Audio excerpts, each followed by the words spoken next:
Salut tout le monde, ici Jimmy et Mike pour la Révolution Bitcoin. Aujourd'hui, on a plein de belles nouvelles pour vous. On va vous informer avec qu'est-ce qui vient de sortir cette semaine. Yes, toi? Le monde Tout du le temps. Bitcoin. Exact. Yes. Quand même impressionnant. Je pense qu'il a 29 ans, puis pourtant, il a un très grand rôle. Il a fait une entrevue cette semaine, non, la semaine passée, qui vaut, ça vaut être partagé parce qu'il a mentionné une couple de choses intéressantes.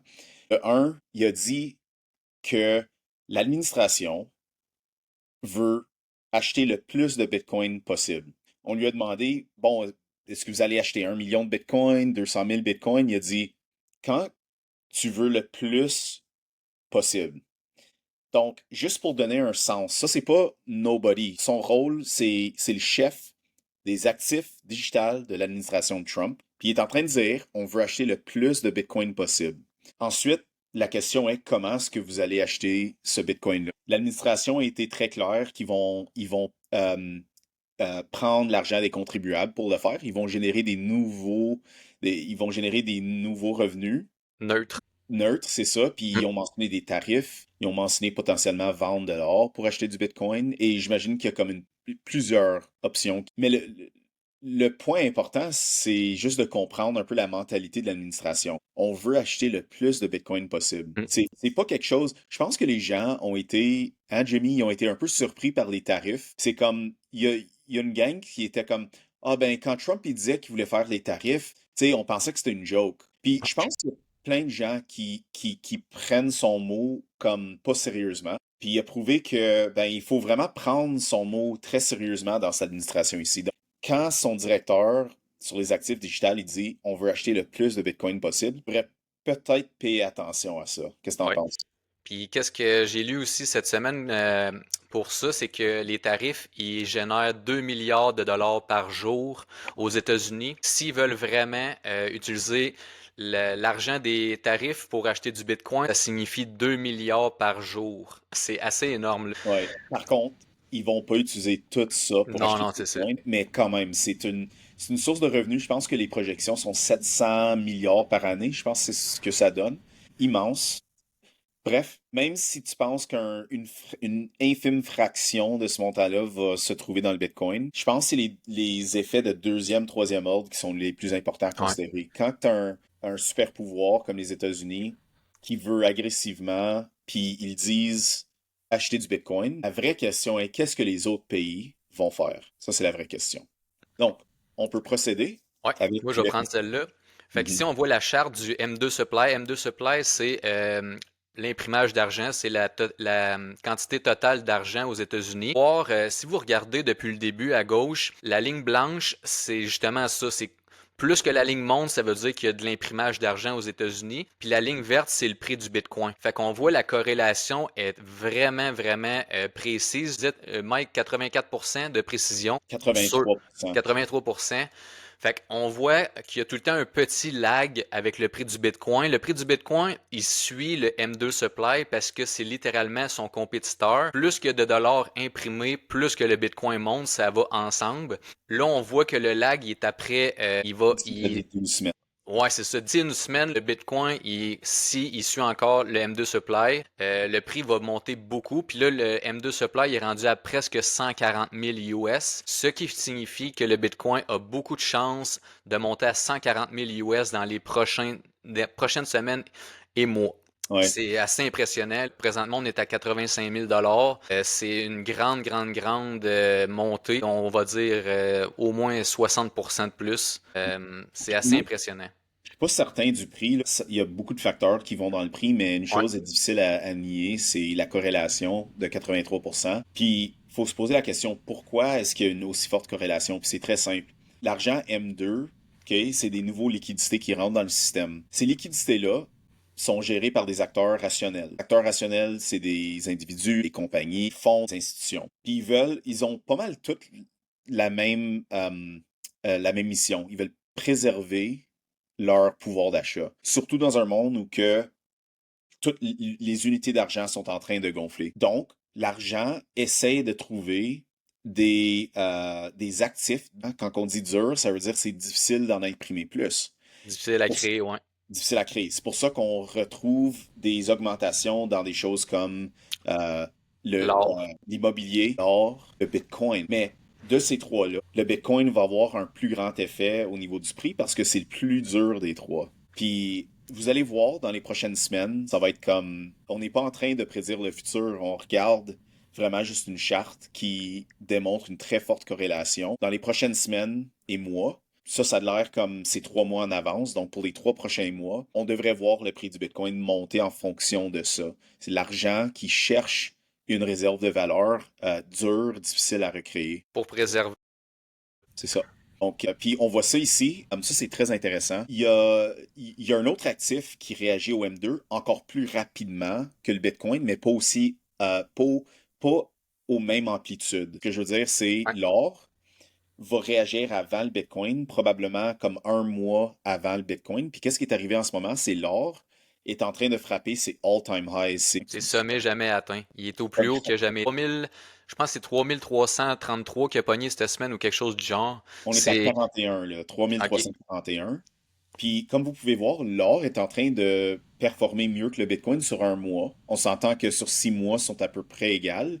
Mais vous voyez, le Bitcoin a descendu, l'or est en train d'augmenter. Ça, c'est à cause, le Bitcoin est encore en train de ressentir la contraction du M2 qu'on a Mm. vu ici. Cette contraction-là correspond à cette baisse ici. Mais l'or est déjà en train de ressentir la montée ici. Puis elle a déjà atteint un sommet jamais atteint.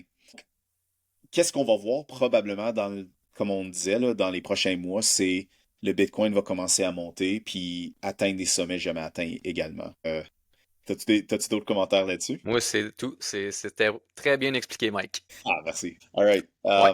À Fait que toi. cette semaine, il y a eu une grosse nouvelle. Les épiceries Spar, moi je la connaissais pas, Mike non plus, c'est pas connu ici, mais sont en Suisse. Il y a plus de 13 900 magasins à travers 48 pays, puis sont en train de tester le paiement en Bitcoin sur le réseau Lightning. Pour juste une idée de gros, 48 pays, c'est une grosse compagnie pour avoir autant de magasins. 13 900 magasins, c'est énorme. On voit que le Bitcoin est en train de se faire essayer, tester à travers plusieurs pays. La conclusion de tout ça, c'est que le monde, ils vont se rendre compte que c'est la nouvelle façon de transférer de l'argent le plus rapidement et efficacement possible. Puis quand il y a des grosses compagnies comme ça qui essayent ça, c'est des bons signes parce que eux, ils ont étudié le Bitcoin, ils savent de quoi il s'agit, puis quand ils l'instaurent, c'est que eux autres, au lieu exemple Visa, là, les cartes de crédit, quand on les utilise, les commerçants, ils ont un retard de, je pense, c'est un mois avant qu'ils reçoivent les paiements de Visa.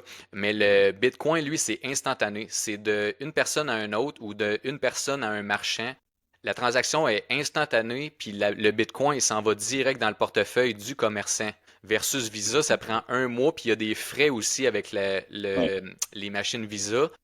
Je sais pas c'est Des combien de gros, pourcentage? des gros 3%? frais. Ouais, Dans mon entreprise, on paye 4% aux hey, États-Unis en frais. 4% de chaque transaction. Au Canada, c'est un peu moins, ça tourne autour du 3% la plupart du temps, peut-être un ouais. peu plus, mais c'est débile comment que c'est exploitatif. Au final, on veut pas payer des frais quand on transige. Mhm. Tu sais, on veut une liberté de transaction. Exactement. Toutes nos transactions vont tendre vers le zéro. Donc, on va essayer de trouver des technologies puis des méthodologies de paiement Très efficace. efficaces, moins chères, plus rapides, plus sécuritaires, Mm. plus souverains. Puis, Ouais. je pense que toutes les deuxièmes couches, Layer 2, Layer 3, qui vont être bâties sur le Bitcoin, vont essayer d'attaquer ces problèmes. Puis aussi, qu'est-ce que je voulais dire, c'est que les transactions sur le réseau Lightning, les frais de transaction, c'est environ 1 ou 2 cents. C'est hyper, hyper cheap. La vitesse est instantanée, c'est encore plus vite que le reste. Ils vont se rendre compte assez vite qu'ils vont rester avec ce nouveau test-là qu'ils sont en train de faire. Là. Ils vont l'instaurer puis ils vont garder ça. Quand j'ai été au El Salvador, Jimmy, j'ai fait ma première transaction sur Lightning. Effectivement, c'est instantané. Je dirais que c'est un peu plus rapide ou à peu près égal Ouais. une carte de crédit, mais Mm. beaucoup moins cher. Et c'est le fait que c'est basé sur le Bitcoin, ça donne beaucoup plus de liberté que les cartes de crédit. Tu Exactement. vas jamais être bloqué. Tu sais, des fois, tu vas dans un nouveau pays, puis ta banque, elle te bloque, puis c'est comme, qu'est-ce que tu fais là-bas?